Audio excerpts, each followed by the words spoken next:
What's up nga sa inyo mga sir? For today's video vlog nga po ay itutour vlog ko nga po kayo dito sa MTR Sticker Shop.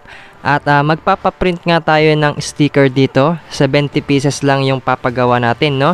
Yung logo natin, yung ipapagawa natin. At meron nga pong mga decals dito na ready-made na. So ikakabit na lang po itong mga to, no? Kung gusto nyo pong orderin, pwede rin po nilang i-ship ito. Ayan, meron pong Sniper, Honda at mga pang Mio. Pwede rin po kayo magpa-layout ng sarili nyong design. At ito po, gumagawa rin sila ng mga temporary plate. At gumagawa rin po sila ng mga ready-made sticker. So meron po dito mga iba't ibang design.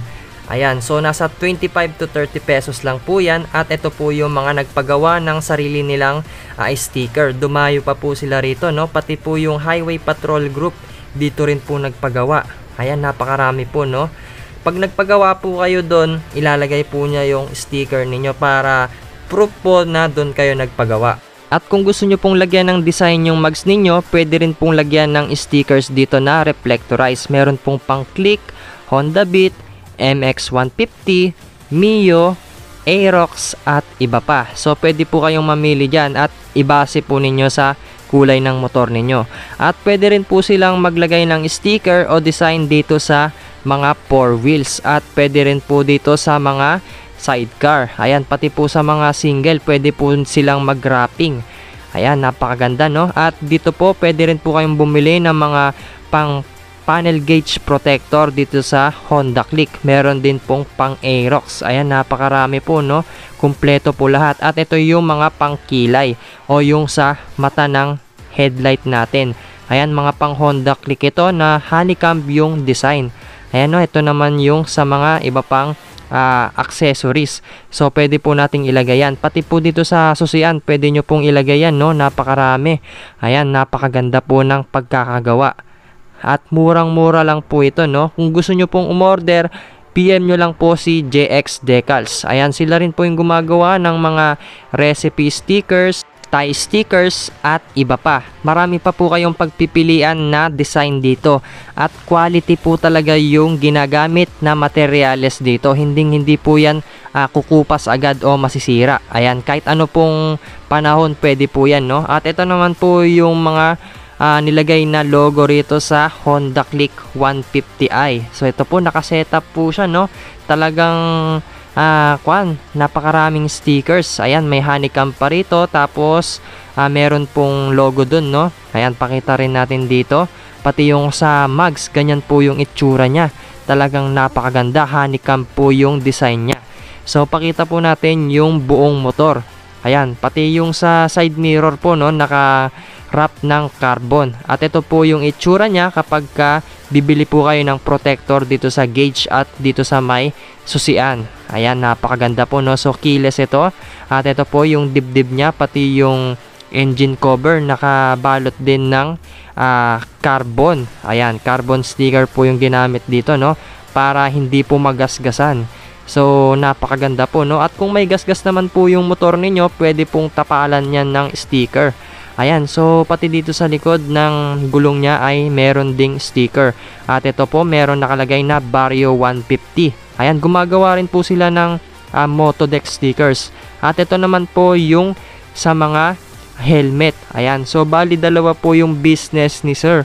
So meron po siyang paggawa ng sticker at meron din po siyang bilihan ng helmet and accessories. At ito po yung mga tinitinda niyang helmet. Talagang latest po yung mga modelo nito, no? Mga bagong design po. Ayan, meron po tayong Evo, Spider, Ryzen at iba pa. So meron ding H&J dito at NHK. Ayan, no?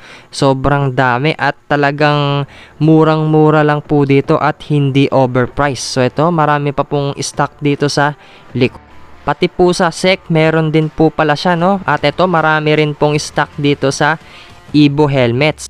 At meron din po siya ditong carrier ng top box. Meron po ditong MSI 125, Aerox version 2. Ayan, napakaganda po, no? At Sniper 155. Ganito po yung itsura niya. At ito naman po yung pang Honda ADB, pang NMAX, at pang Honda Click. At ito naman po yung mga SEC helmet. So yan, puro bagong design po yung meron dito sa shop ni sir. Ayan, marami po kayong pagpipilian at meron din po siyang Geely helmets. Ayan, so marami rin pong stock dito ng Geely helmets. Ayan, so may mga zebra pa po rito, no? Ay, ito naman po yung design at meron din pong RXR. So ayan, napakaganda po, no? At may mga pang budget meal lang po dito na mga helmet. Ayan, so PM nyo lang po si sir at pwede po kayong pumasyal dito sa shop niya. Ayan, may LS2 pa pala, no? Ang dami pong helmet dito na pagpipilian. At meron nga rin po pala sila ditong mga tindang tumbler at accessories dito sa helmet. So ito po yung nilalagay nila. Spoiler po yung tawag dito. Parang dalawang sungay dito sa helmet. Ito po yung itsura niya, no? Meron pong kulay puti at kulay black. So ito po yung mga design niya. Ayan, murang-mura lang po itong mga to, no? At meron din pong face mask. Ayan, ito yung tumbler naman ng graffiti. Ayan, so kompleto rin po rito, no? Ayan, pakita lang po natin yung tumbler dito ng graffiti. So ayan, medyo magaan lang po siya at napakaganda, no? At ito naman po yung iba pang mga accessories. Ayan, so pakita lang natin. Ito naman po yung helmet hook.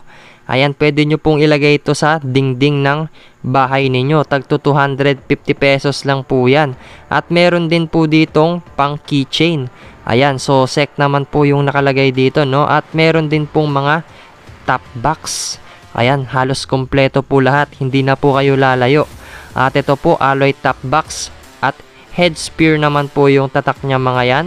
At duhan. Ayan, so ito po yung head spear. Ito po yung itsura niya. Meron na rin siyang kasamang sticker pag bibili nyo po yung mga ganito. At meron na rin po siyang kasamang foam na nilalagay dito sa likod ng angkas. Ayan po, meron din pong ilaw dito at mga mini driving light. Ito po yung mga itsura niya. So meron din pong mga side mirror dito na pagpipilian at meron din po ritong SEC face mask.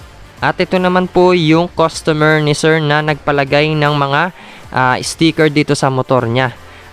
At may pumunta nga po ditong customer na design ng decals niya, no? So ito po, black and white po yung design ng Aerox niya. So ayan po yung decals.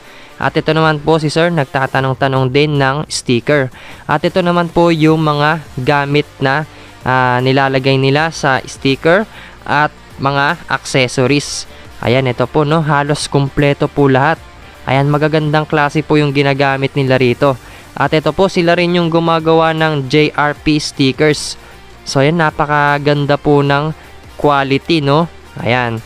So hindi man po legit na JRP to na made in Thailand, pero talagang gayang-gaya, no? Pati yung safe na sticker, sila rin po yung gumagawa. At hinihintay ko na nga lang din pong matapos yung pag-print dito sa sticker ko.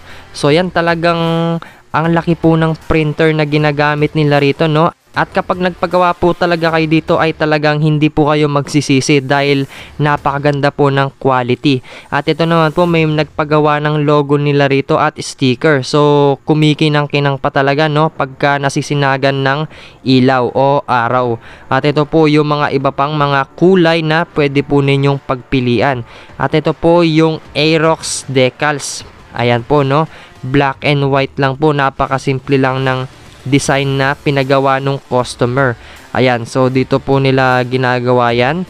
Ayan, napakaganda po ng machine na ginagawa nila rito at may mga dry carbon sticker pa po rito, no?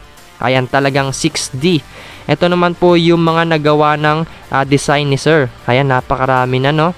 At yan po, medyo patapos na po yung sticker natin. So konting hintay na lang, no? At matatapos na po ito at pwede na nating ipamigay sa mga sir natin dyan na nagmumotor din. Ayan, so kung makita nyo po ako sa daan, hingi lang po kayo sa akin. At ito na po, tapos na po yung sticker natin. 70 pieces lang po ito, no? At kukuha nga po si sir ng isa rito para ilagay niya nga po rito sa harapan niya. Ayan, para proof po na dito tayo nagpagawa ng sticker. So dito niya banda ilalagay yung sticker natin. So ayan, napakaganda, no? Kakaiba po yung sa atin kasi pure black. Ayan, napakaangas. At maraming salamat nga po kay JX Decals. Ayan, Moto Review TV. Sa mga gusto pong magpagawa ng mga stickers, ako po pala ang una, si Rodel Esteban, may-ari ng MTR Graphics. And gumagawa po tayo ng mga stickers. Sa mga gusto pong magpa-avail, punta lang po kayo dito. Pwede nyo akong i-chat. JX Decals po, JX Decals. Yun lang po yung pinakasimpleng letter niya, J and X.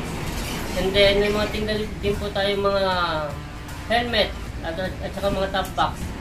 So kung gusto po ninyo makabit, punta lang po kayo sa shop. And salamat po sa mga kaibigan natin dyan at salamat po kay Moto Review TV. Ayan po, salamat po sa kanya. Ayan. Thank you po.